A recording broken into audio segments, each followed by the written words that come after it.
Hi, I'm Margaret, and I've got some lovely creamy custard tarts for you today. Each one is surrounded by a beautifully soft semolina pastry.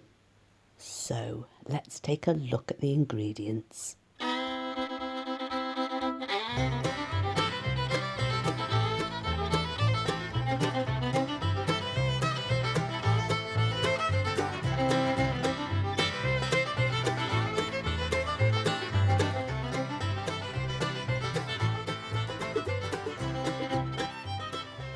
Now, for sweet crust pastry, I always add a little bit of semolina, but for this recipe, I'm doing half and half plain flour and half semolina. I'm also adding the zest of 1 lemon to give that pastry a real zing. The pastry on the custard tarts that I remember all those years ago was beautifully soft and just strong enough to hold the custard together. It also had a texture to it, and I'm hoping that the semolina will give it that little something extra. It needs whisking until it's almost like dust.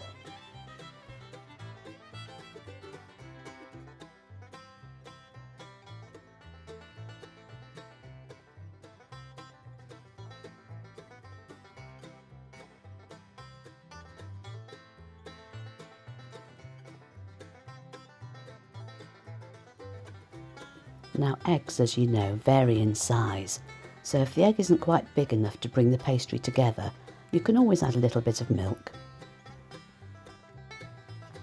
The trick, though, is not to add too much liquid. It's easy to think at first that you need more because it looks quite dry. It will eventually come together, though, with a good mix. Now, pastry is always better cold, so after all this working, it will need to cool down in the fridge. So let's cover it with cling film, then it won't dry out.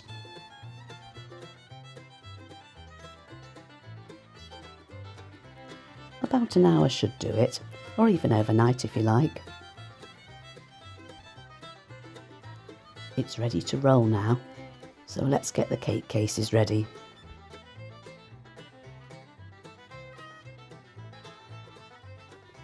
A little flour to stop it sticking.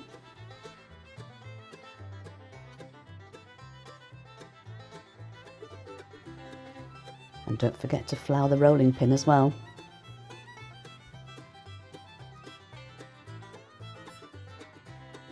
This pastry is so cold it's really hard to roll at first, but a bit of persistence and I'll get there.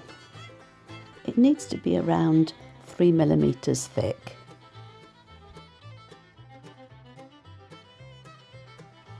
I didn't have a pastry cutter big enough to cut these circles to fit the cases exactly, so I've used a glass that's just the right size. I'm also using a pastry cutter that's exactly the same size as the base of the cake case.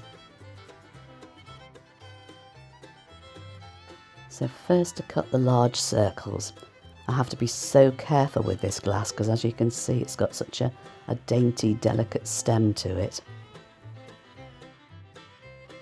Now, if I were to put these circles straight into the cake cases, there'd be too much pastry around the edges. So I'm cutting a little bit out of each one, so there's not so much pastry. I'm making a cut that's a bit like a right angle, and making sure I don't go too far by using the pastry cutter as a guide.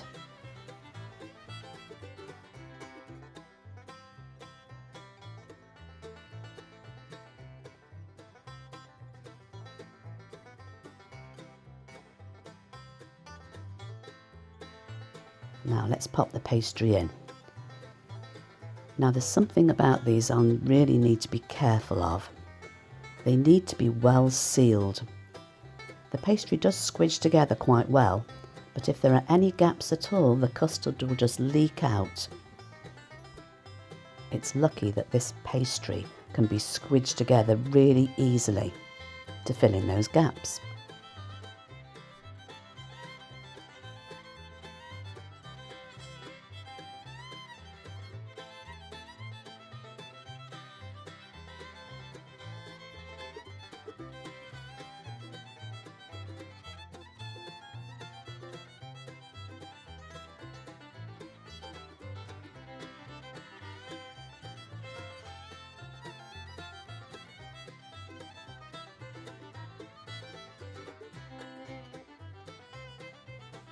When I put the last two in, you'll be able to see the little gap in the corner.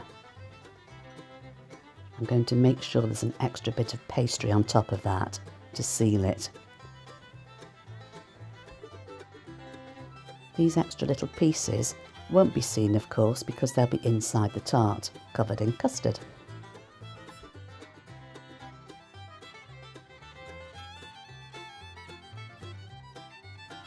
I'm going to bake this pastry blind, that is, without the filling. And as these are so deep, I'm going to stop the pastry sliding down the sides by filling them with rice. So a little paper cup in each to hold the rice, and this should do the trick. They're ready to bake now, just 15 minutes, and that will firm up the sides nicely.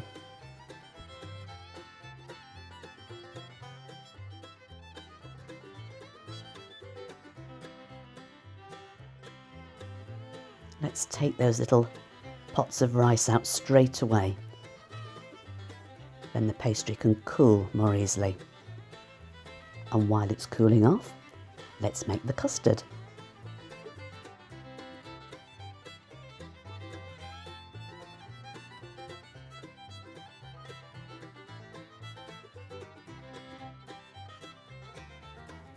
The first thing to do here is to put the cream and milk into a saucepan and heat it up. There's a bit of cream left in that measure.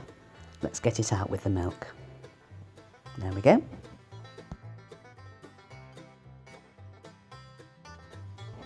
Whenever you have to use just the yolks of the eggs in a recipe, there's always that wonder of what to do with the whites. Now, I could be really healthy and have an egg white omelette. But you know, I think I might make some chocolate cream meringues instead. If you'd like to try these meringues, I've put the recipe on the welcome page this week, just above this one.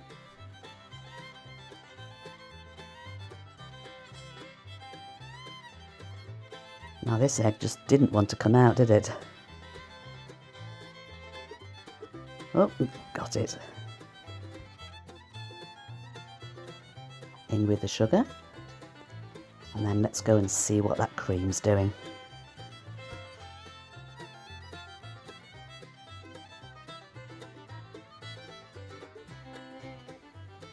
I'm going to pour the cream in just a little bit at a time because it's quite warm. If I add it too fast, I'll just end up with scrambled eggs. Let's give those eggs a good mix as well.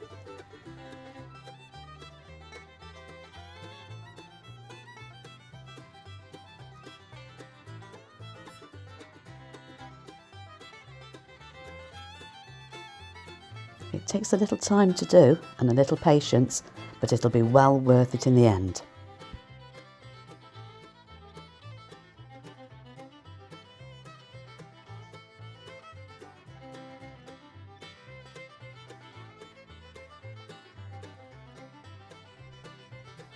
I'm going to pour it back into the pan, just because that pan is a better pourer than the bowl. And I'm going to sieve the mixture just to make sure there's no egg bits in there.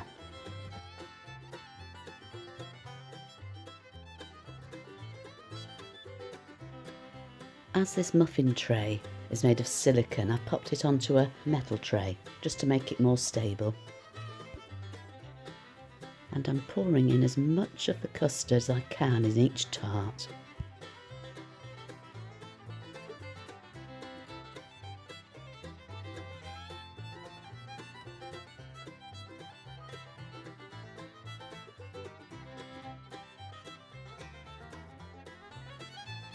If there's any left over, it can just go into a little pot and be cooked alongside the custards.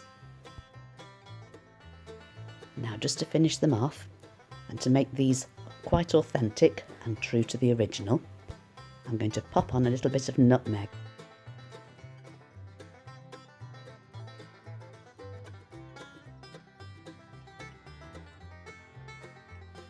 This gives the perfect final flourish, and they can be popped into the oven for about 40 minutes, or until the custard is just set.